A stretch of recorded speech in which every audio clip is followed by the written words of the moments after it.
दो अकिंचन बालक वृंदावन में। मुकुंद, जब पिताजी तुमको उत्तराधिकार से वंचित कर देंगे तभी तुम ठीक रास्ते पर आओगे। किसी मूर्खता से तुम अपना जीवन भर व्यर्थ खो रहे हो। ज्येष्ठ भ्राता का उपदेश मेरे कानों में आक्रमण कर रहा था। जितेंद्र और मैं ताजे ताजे रेलगाड़ी से उतरकर अनंत के घर पहुंचे थे, जो हाल ही में कलकत्ता से स्थानांतरित होकर इस आगरे के प्राचीन नगर में आए थे। वे सरकारी लोक निर्माण विभाग के एक सुपरवाइजरिंग अकाउंटेंट थे। अनंतदा, आपको भलीभांति मालूम है कि मैं केवल परम पिता के पास ही अपने उत्तराधिकार को पा लेने के लिए यत्नशील हूँ। पैसा पहले और ईश्वर बाद में, कौन जानता है, जीवन अत्यंत लंबा भी हो सकता है। ईश्वर पहले, लक्ष्मी तो उनके अधीन है। कौन बता सकता है, जीवन अत्यंत छोटा भी हो सकता है। मेरे ये उद्गार केवल प्रासंगिक थे और इसका मुझे कोई पूर्व ज्ञान नहीं था। अफसोस, अनंतदा का जीवन यथार्थ में जल्दी ही समाप्त हो गया। मालूम पड़ता है कि आश्रम से बहुत ज्ञान सीख कर लौटे हो, परंतु मैं देख रहा हूँ कि तुमने बनारस छोड़ दिया है। अनंतदा की आंखों में संतोष का भाव था। उन्हें अब भी यह आशा थी कि वे मुझे सांसारिक बंधनों में बांध सकेंगे। मेरा अल्पकाल के लिए बनारस में ठहरना व्यर्थ नहीं गया। जिसके लिए मेरा हृदय अति इच्छुक था उसे मैंने वहीं पा लिया। पर आप निश्चिंत रहिए, वह न तो आपके पंडित थे और न ही उनके पुत्र। अनंत भी मेरी स्मरण दिलाने वाली हंसी में मेरे साथ शामिल हुए। उन्हें यह स्वीकार करना पड़ा कि बनारस के जिस अनंतदर्शी को उन्होंने नियत कर रखा था वे अल्पदर्शी सिद्ध हुए। मेरे भटकते भाई, यह तो बताओ कि अब तुम्हारी योजनाएं क्या है। जितेंद्र मुझे आगरा खींच लाए हैं। हम यहाँ ताजमहल की सुंदरता देखेंगे, मैंने कहा। उसके बाद अपने नवोपलब्ध गुरु के पास जा रहे हैं, जिनका आश्रम श्रीरामपुर में है। अनंतदा ने हमारी सुख सुविधा की समुचित व्यवस्था की। संध्या के समय मैंने कई बार उनको चिंतित आंखों से अपनी ओर निहारते देखा। मैं इस दृष्टि को खूब पहचानता हूँ। मैंने सोचा, कोई षड्यंत्र रचा जा रहा है। प्रातः काल जलपान के समय उनकी योजना का रहस्योद्घाटन हो गया। तब तो तुम अपने आप को पिताजी की संपत्ति से पूर्ण स्वतंत्र समझते हो। अनंत की टकटकी निष्कपट थी। जैसे ही उन्होंने कल की बातचीत का सूत्र पकड़ा, मैं तो एक में ईश्वर पर ही भरोसा रखता हूँ।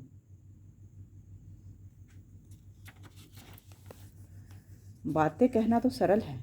अब तक तुम्हारा जीवन भली प्रकार कट गया है। यदि तुम्हें भोजन और आश्रम के लिए उसी ईश्वर के अदृश्य हाथों पर अविलंबित रहना पड़ता, तब तुम्हारी क्या दशा होती। शीघ्र ही तुम सड़कों पर भीख मांगते फिरते। कदापि नहीं। ईश्वर को छोड़कर मैं कभी भी पथिकों पर निर्भर नहीं रहता। ईश्वर अपने भक्तों के लिए भिक्षा पात्र के अतिरिक्त अन्य हजारों उपाय निकाल ले सकते हैं। और अधिक वाग्विलास। अनुमान करो, यदि मैं यह प्रस्ताव करूं कि तुम्हारे वृथाभिमानी तत्वज्ञान की इस प्रकार संसार में परीक्षा ली जाए तो मुझे स्वीकार है। क्या आप यह समझते हैं कि ईश्वर केवल काल्पनिक संस्कार तक ही सीमित है?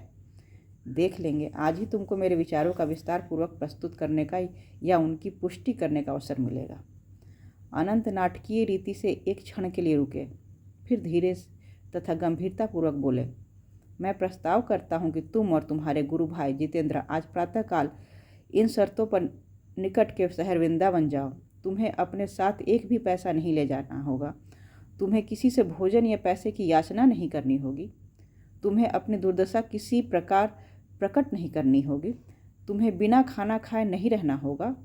तुम्हें वृंदावन में असहाय नहीं रहना होगा। इन सब शर्तों को बिना तोड़े यदि तुम आज रात के 12 बजे तक मेरे बंगले पर लौट आओगे तो आगरा में मुझसे अधिक चकित दूसरा कोई व्यक्ति नहीं होगा। मैं चुनौती को स्वीकार करता हूँ। मेरे शब्दों तथा हृदय में कोई हिचकिचाहट नहीं थी। दैवी सद्यः कृपा को कृतज्ञतापूर्ण स्मृति सहसा प्रदीप्त हो। मैं लाहड़ी महाशय के चित्र के सामने प्रार्थना करने पर संघातिक है जैसे मेरी रक्षा। लाहौर छत पर अद्भुत लीला के द्वारा मुझे 2 पतंगों का उपहार। बरेली में घोर निराशा के बीच आशा का संदेश वहन करने वाले कवच की प्राप्ति। बनारस में पंडित जी के घर के बाहर साधु के द्वारा निर्णायक संदेश। जगन माता का आविर्भाव और उनकी दिव्य प्रेम वाणी मुझे तुच्छ घबराहट के समय मास्टर महाशय के माध्यम से जगजननी का त्वरित उत्तर, आवश्यक समय पर मेरी हाई स्कूल परीक्षा में सफलता के लिए मार्गदर्शन और सबसे बड़ा वरदान, मेरे जीवनयापी सपनों के बीच से जीवंत सद्गुरु की प्राप्ति। मैं यह मानने के लिए कदापि तैयार नहीं कि मेरा तत्वज्ञान इस संसार की कठोर संग्राम भूमि पर किसी भी युद्ध का सामना न कर सके। तुम्हारी यह अनुकूलता प्रशंसनीय है। मैं तुरंत तुमको ट्रेन तक पहुंचाता हूँ, अनंत ने कहा। वह आश्चर्यचकित जितेंद्र की तरफ मुड़े। तुम्हें इसके साथ जाना होगा, एक गवाह के रूप में, और बहुत संभव है कि एक सहयोगी बलि के रूप में भी। आधे घंटे के बाद जितेंद्र और मुझको एक तरफ की लघु यात्रा का टिकट दे दिया गया। स्टेशन के एक निर्जन भाग में हमें अपनी तलाशी भी देनी पड़ी। अनंत को तुरंत संतोष हो गया कि हम अपने साथ कोई निधि छिपाकर नहीं ले जा रहे हैं। हमने अपनी सादी धोतियों में छिपाकर कुछ भी नहीं रखा था। जैसे ही विश्वास ने अर्थ के गंभीर क्षेत्र में आक्रमण किया, मेरे मित्र ने विरोधपूर्वक कहा, अनंत, आप सुरक्षा की दृष्टि से मुझे 2-1 रुपये दे दें, तब मैं किसी संकट के समय आपको तार दे सकूंगा। जितेंद्र, मेरा उद्गार कठोरतापूर्वक निंदात्मक था। यदि तुम अंतिम सुरक्षा के लिए कुछ भी रुपया पैसा अपने साथ रखोगे तो मैं इस परीक्षा यात्रा पर नहीं जाऊंगा।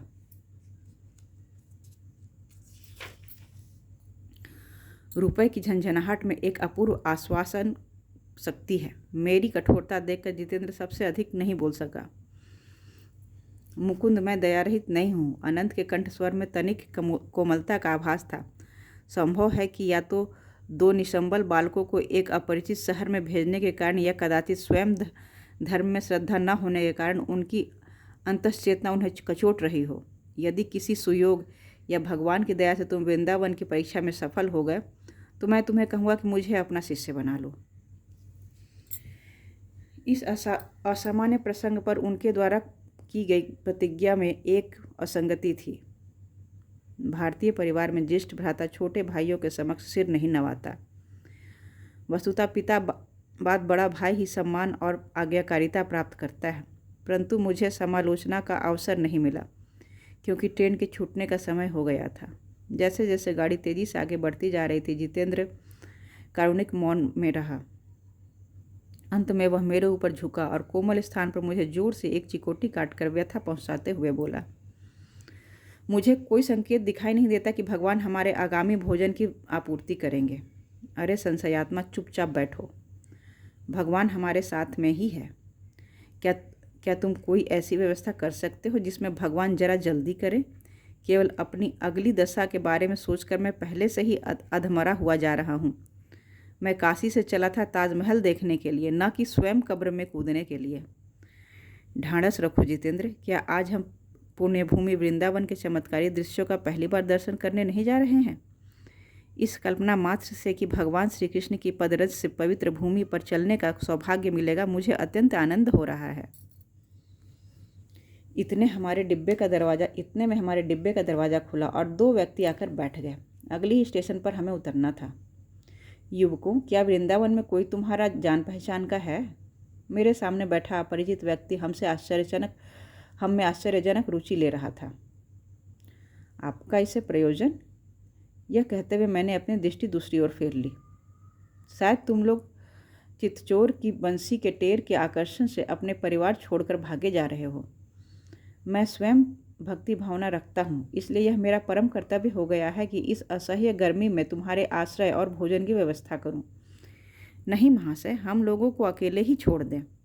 आप बड़े दयालु हैं, किंतु आपने यह सोचने में भूल की है कि हम लोग घर से भागकर आ रहे हैं। इसके बाद कोई बातचीत नहीं हुई। गाड़ी खड़ी हो गई। जितेंद्र और मैं प्लेटफार्म पर उतरे ही थे कि हमारे दोनों सहयात्रियों ने हम दोनों का हाथ पकड़ लिया और एक घोड़ा गाड़ी को बुलवाया। घोड़ा गाड़ी एक सुविन्यस्त मैदान के चिरहरित वृक्षों के बीच में स्थित एक भव्य विशाल आश्रम के सामने आकर खड़ी हो गई, जहाँ पर हम लोग उतर गए। हमारी उपकारी सज्जन द्वय यहाँ भली भांति सुपरिचित थे। एक मुस्कुराता हुआ लड़का चुपचाप हमें एक प्रशस्त बैठक खाने में ले गया। शीघ्र ही वहाँ एक सौम्य दर्शना प्रौढ़ महिला भी आ पहुँची। गौरीमा, राजकुमार नहीं आ सके, उनमें से एक ने आश्रम की आतिथ्यकारिणी से कहा। अंतिम क्षण में उनका कार्यक्रम बदल गया, इसके लिए उन लोगों ने खेद व्यक्त किया है, किंतु हम। जितेंद्र, शांत रहो। जिस ईश्वर ने आज भोजन करवाया है वही हमें वृंदावन दिखाएगा और आगरे भी पहुंचा देगा। इतने में एक क्षीणकाय प्रियदर्शन युवक हमारी ओर तेजी से आता दिखाई पड़ा। उसी कदम वृक्ष के नीचे रुककर उसने मेरे सामने शीश झुकाया। सॉरी, एक पन्ना ज़्यादा पलटा गया। किंतु हम अंत में अन्य दो व्यक्तियों को लेकर आए हैं। ट्रेन में भेंट होते ही मैं इनकी ओर खिंच गया, क्योंकि ये कृष्ण भक्त प्रतीत हुए। हमारे परिचित सज्जनों ने दरवाजे की ओर बढ़ते हुए कहा, युवक मित्रों नमस्कार, हरि की इच्छा हुई तो फिर मिलेंगे। तुम लोगों का यहाँ स्वागत है। गौरी माँ ममतामयी हंसी में बोली, तुम्हारे आगमन के लिए संभवतः आज से बढ़िया दिन दूसरा नहीं होता। इस आश्रम के प्रतिपालक 2 राजकुमारों के पधारने की आशा थी। कितनी लज्जा की बात होती यदि मेरी बनाई रसोई को सराहने वाला कोई न मिलता। इन मधुर शब्दों का जितेंद्र पर आश्चर्यजनक प्रभाव पड़ा। उसके नेत्रों से आंसू झरने लगे। जिस आशंका के लिए वह वृंदावन में डर रहा था, वह राजोचित स्वागत में बदल गया। उसके लिए मानसिक संतुलन बनाए रखना कठिन हो रहा था। गौरी माँ ने उसकी ओर उत्सुक दृष्टि से देखा, पर कुछ कहा नहीं। शायद वे किशोरावस्था की चपल वृत्तियों से सुपरिचित थीं। भोजन के लिए चलने का संदेश आ पहुंचा। गौरी माँ हमें एक भोजन खंड में लिवा ले गईं, जो नाना व्यंजनों की सुगंध से परिपूर्ण था। वह स्वयं पास के रसोई घर में अदृश्य हो गई। मैं इस क्षण के लिए पहले से ही ध्यान लगाया था। जितेंद्र के शरीर का एक उपयुक्त अंग को चुनकर मैंने उसको उतनी ही जोर से चिकोटी काटी जितनी जोर से पहले उसने मुझे गाड़ी में काटी थी। संशयात्मक भगवान सारी व्यवस्था करता है, और शीघ्रता से भी। गौरी माँ हाथ में एक पंखा लिए वहाँ पुनः आ पहुँची। जब हम लोग कंबल के आसन पर बैठ गए, तब भारतीय पद्धति के अनुसार वे हमें धीरे धीरे पंखा झलने लगी। आश्रम के शिष्यगण लगभग 30 व्यंजनों के साथ इधर से उधर आ जा रहे थे। साधारण भोजन की अपेक्षा इसे बहुमूल्य आहार की संज्ञा दी जा सकती है। इस पृथ्वी पर जन्म लेने के बाद से अब तक कभी भी जितेंद्र और मैंने इतने स्वादिष्ट व्यंजन नहीं चखे थे। पूज्य माता जी, सचमुच यह भोजन राजाओं के उपयुक्त है। मैं नहीं समझ पाता कि आपके राज अतिथियों के इस भोजन का रसास्वादन करने से भी बढ़कर कौन सा आवश्यक कार्य आ पड़ा। आज का यह भोजन हमें जन्म भर याद रहेगा। अनंतदा की शर्त के कारण हमारा मुख बंद था, अतः हम लोग उस उदार और करुणामयी महिला से यह नहीं कह सके कि हमारे धन्यवाद का दोहरा महत्व है। फिर भी हमें संदेह नहीं कि कृतज्ञता के ये शब्द हृदय से निकले थे। हम लोगों ने आशीर्वाद और आश्रम में पुनः आने का निमंत्रण ग्रहण कर वहां से प्रस्थान किया। बाहर दारुण धूप थी। जितेंद्र और मैं दोनों ने आश्रम के फाटक के पर स्थित कदम के विशाल वृक्ष के नीचे शरण ली। फिर तीव्र शब्दबाण छूटे। जितेंद्र एक बार फिर शंका व्यक्त की, तुमने आज मुझे भारी संकट में डाल रखा है। हमें आज का यह भोजन अचानक भाग्यवश मिल गया है। पास में एक पैसा भी न होते हुए हम लोग अब इस शहर का दृश्यावलोकन कैसे कर सकेंगे, और तुम मुझे अनंतदा के निवास स्थान पर वापस कैसे ले चलोगे? तुम्हारा पेट भर गया है ना, इसलिए तुम जल्द ही भगवान को भूल गए हो। मेरे उत्तर में कटुता तो नहीं थी, पर आरोप अवश्य था। ईश्वर की कृपा के लोग कितना शीघ्र भूल जाते हैं। ऐसा कोई भी व्यक्ति नहीं है जिसकी कोई न कोई प्रार्थना स्वीकार न हुई हो। तुम्हारे जैसे पागल के साथ यात्रा करने का दुस्साहस करके मैंने जो मूर्खता की है, उसे मैं नहीं भूल सकूंगा। जितेंद्र, शांत रहो। जिस ईश्वर ने आज भोजन कराया है, वही हमें वृंदावन भी दिखाएगा और आगरे भी पहुंचा देगा। इतने में एक क्षीणकाय प्रियदर्शन युवक हमारी ओर तेजी से आता दिखाई पड़ा। उसी कदम वृक्ष के नीचे रुककर उसने मेरे सामने शीश झुकाया। प्रिय मित्र, आप और आपके साथी निश्चय ही यहाँ के लिए नए व्यक्ति हैं। मुझे आपका आतिथ्य करने और पथ प्रदर्शन करने का सौभाग्य प्रदान कीजिए। साधारणतः कोई भारतीय हक बकाता नहीं दिखाई देता, परंतु जितेंद्र का मुंह सहसा हक्का बक्का पड़ गया। मैंने प्रस्ताव को नम्रता से अस्वीकार कर दिया। आप निश्चय ही क्या मेरा निषेध कर रहे हैं? उस अपरिचित व्यक्ति की व्याकुलता यदि कोई दूसरे अवसर पर होती तो हंसी आ जाती। क्यों नहीं? आप मेरे गुरु हैं। उसकी आंखों ने विश्वासपूर्वक मेरी आंखों में देखा। दोपहर के ध्यान के समय भगवान श्री कृष्ण ने आविर्भूत होकर मुझे इस वृक्ष के नीचे 2 त्यक्त आकृतियां दिखाई। एक चेहरा आपका था मेरे गुरुदेव। इसको मैंने प्रायः ही ध्यान में देखा है। यदि आप मेरी नम्र सेवाओं को स्वीकार कर सके तो मुझे अपार आनंद होगा। मुझे भी खुशी है कि तुमने मुझे खोज लिया है। न तो ईश्वर और न मनुष्य, ने ही हमारा परित्याग किया है। यद्यपि मैं अपने सामने खड़े उत्सुक चेहरे को देखते और मुस्कुराते हुए निश्चल खड़ा था, तथापि एक आंतरिक परिणाम ने मुझे भगवान के चरणों में नवा दिया। प्रिय मित्रगण, क्या आप पधारकर मेरे घर का सम्मान नहीं बढ़ाएंगे? तुम दयालु हो, किंतु वैसा करना असंभव है। पहले से ही हम आगरे में मेरे भाई के अतिथि हैं। अच्छा, कम से कम मुझे अपने साथ वृंदावन भ्रमण की स्मृति प्रदान करते जाइए। मैंने खुशी के साथ स्वीकृति दे दी। युवक ने, जिसने कहा कि उसका नाम प्रताप चटर्जी है, एक घोड़ा गाड़ी बुलवाई। हम लोगों ने मनमोहन मंदिर एवं श्री कृष्ण के अन्य लीला स्थलों के दर्शन किए। मंदिर के दर्शन करते करते रात हो गई। मुझे क्षमा कीजिए, मैं कुछ संदेश लाता हूँ। प्रताप ने स्टेशन के निकट एक दुकान में प्रवेश किया। जितेंद्र की ओर मैं विस्तृत सड़क पर, जो इस समय कुछ ठंडक के कारण भीड़ से भरी हुई थी, टहलने लगा। हमारा मित्र कुछ समय के लिए अनुपस्थित रहा और फिर कई प्रकार की मिठाइयों का उपहार लेकर लौटा। कृपया इतना पुण्य संचय तो करने दें। प्रताप ने अनुरोधपूर्ण हंसी हंसते हुए रुपए के नोटों का एक बंडल और आराम के लिए ताजे खरीदे गए 2 रेलगाड़ी के टिकट हमारे सामने बढ़ा दिए। मेरी स्वीकृति की श्रद्धा भगवान के अदृश्य हाथों के लिए थी। अनंत द्वारा उपहासित होने पर भी क्या भगवान की उदारता हमारी आवश्यकताओं से कहीं बढ़कर न थी? स्टेशन के पास हमने एक एकांत स्थान खोज लिया। प्रताप आधुनिक युग के महानतम योगी लाहड़ी महाशय के क्रिया योग में मैं आज तुमको दीक्षित करूंगा। उनकी साधना प्रणाली ही तुम्हारी गुरु होगी। दीक्षा आधे घंटे में समाप्त हो गई। क्रिया ही तुम्हारे लिए चिंतामणि है, मैंने अपने शिष्य से कहा। जैसा कि तुमने अभी देखा, हमारी प्रविधि अत्यंत सरल है और इसके द्वारा मनुष्य के आध्यात्मिक विकास को द्रुत गति मिल जाती है। हिंदू धर्मशास्त्रों का कथन है कि देहबद्ध आत्मा के माया मुक्त होने में 10 लाख वर्ष लग जाते हैं, किंतु क्रिया योग के द्वारा यह स्वाभाविक कालावधि को बहुत घटाया जा सकता है। श्री जगदीश चंद्र बसु ने सिद्ध करके दिखा दिया कि पौधे की वृद्धि की गति उसकी स्वाभाविक गति की अपेक्षा काफ़ी अधिक बढ़ाई जा सकती है। वैसे ही वैज्ञानिक प्रविधि के द्वारा मनुष्य के मनोवैज्ञानिक उन्नति को भी द्रुत गति प्रदान की जा सकती है। निष्ठापूर्वक साधना करो, तुम गुरुओं के गुरु के पास निश्चय ही पहुंच जाओगे। लंबे समय की खोज के बाद मैं इस प्रणाली को पाकर अद्भुत आनंदित हुआ हूँ, प्रताप ने गंभीर होकर कहा। यह प्रक्रिया मुझे इंद्रिय बंधनों से मुक्त कर उच्च स्तर पर पहुँचने का मार्ग प्रशस्त करेगी। आज श्री कृष्ण भगवान का जो दर्शन प्राप्त हुआ है, वह मेरे लिए परम मंगलमय भविष्य का द्योतक है। कुछ समय तक हम मौन विचारमग्न बैठे रहे। तदनंतर धीरे धीरे स्टेशन की ओर चल पड़े। जब मैं ट्रेन पर सवार हुआ तब मेरा हृदय अपूर्व आनंद से भरा हुआ था, परंतु जितेंद्र के लिए तो यह आंसुओं का ही दिन था। प्रताप से सस्नेह विदा होते समय मेरे दोनों साथियों के कंठ रुद्ध हो उठे थे। यह यात्रा एक बार फिर जितेंद्र के दुख का कारण हो गई, इस बार उसके अपने लिए नहीं वरन अपने विरुद्ध।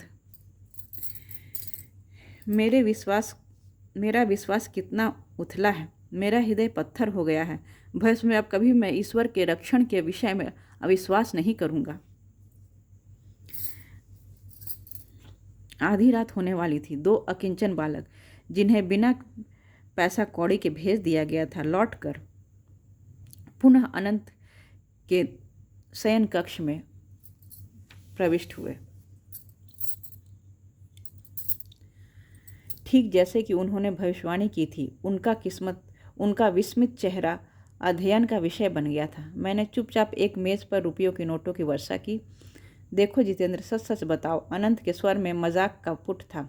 इस लड़के ने कहीं डाका वाका तो नहीं डाला है? किंतु जैसे जैसे यात्रा की कहानी खुलती गई, मेरे भाई शांत होकर फिर गंभीर हो गए। मांग और पूर्ति का सिद्धांत मेरी कल्पना से कहीं ऊपर सूक्ष्मता के राज्य में पहुंचता है।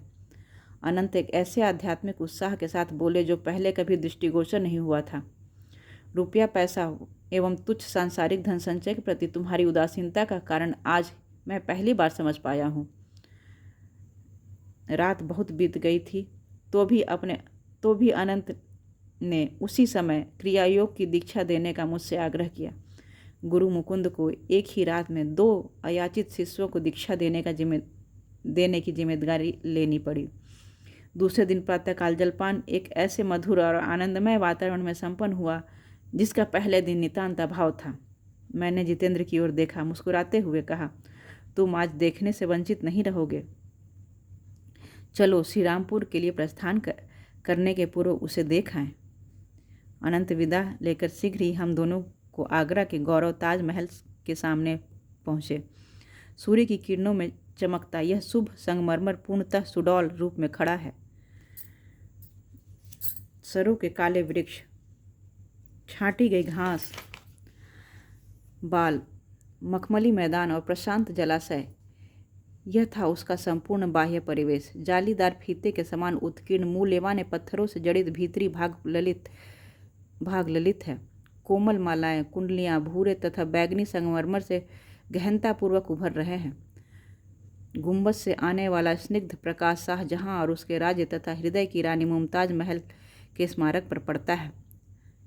अब दृश्यावलोकन बहुत हो चुका। मैं अपने गुरुदर्शन के लिए व्यग्र था। शीघ्र ही जितेंद्र और मैंने ट्रेन में सवार होकर दक्षिण दिशा में बंगाल की ओर प्रस्थान कर दिया। जितेंद्र ने मुझसे कहा, मुकुंद, मैंने कई महीनों से अपने परिवार को नहीं देखा है। अब मैंने अपना कार्यक्रम बदल दिया है। संभव हुआ तो मैं बाद में श्रीरामपुर जाकर तुम्हारे गुरुदेव का दर्शन करूंगा। मेरे मित्र ने, जिसे नरम भाषा में अस्थिर चित्त कह सकते हैं, कलकत्ता में मेरा साथ छोड़ दिया। मैं एक लोकल ट्रेन पकड़कर तुरंत श्रीरामपुर पहुंच गया, जो कलकत्ते से 12 मील उत्तर में पड़ता है। मैंने हिसाब लगाकर देखा तो काशी में गुरुदेव के प्रथम दर्शन को 28 दिन बीत चुके थे।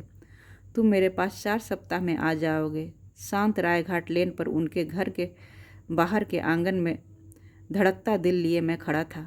आज पहली बार मैंने उस आश्रम में प्रवेश किया था जहाँ मुझे भारत के ज्ञानावतार के सानिध्य में अगले 10 वर्षों के सर्वोत्तम अंश व्यतीत करने थे। प्रिय मित्रों, यह श्री श्री परमहंस योगानंद जी के योगी कथामृत का यह एक पाठ था जिसे मैंने आप लोग के लिए पढ़कर सुनाया है।